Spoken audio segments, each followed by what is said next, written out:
Hey y'all, so today I made kind of like a homemade cough syrup. My youngest, he had a runny nose, had a cough going on, so I said, let me go in the kitchen and whip him something up, because you know I'm all about the natural. So I pretty much got some water in a pot, some red onion.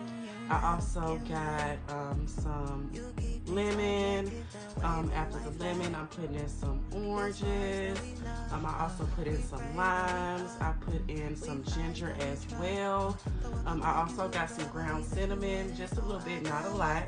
And then I boiled it for 15 minutes in a pot. I let it cool down, and then I kind of transferred it into something to pour into my cup.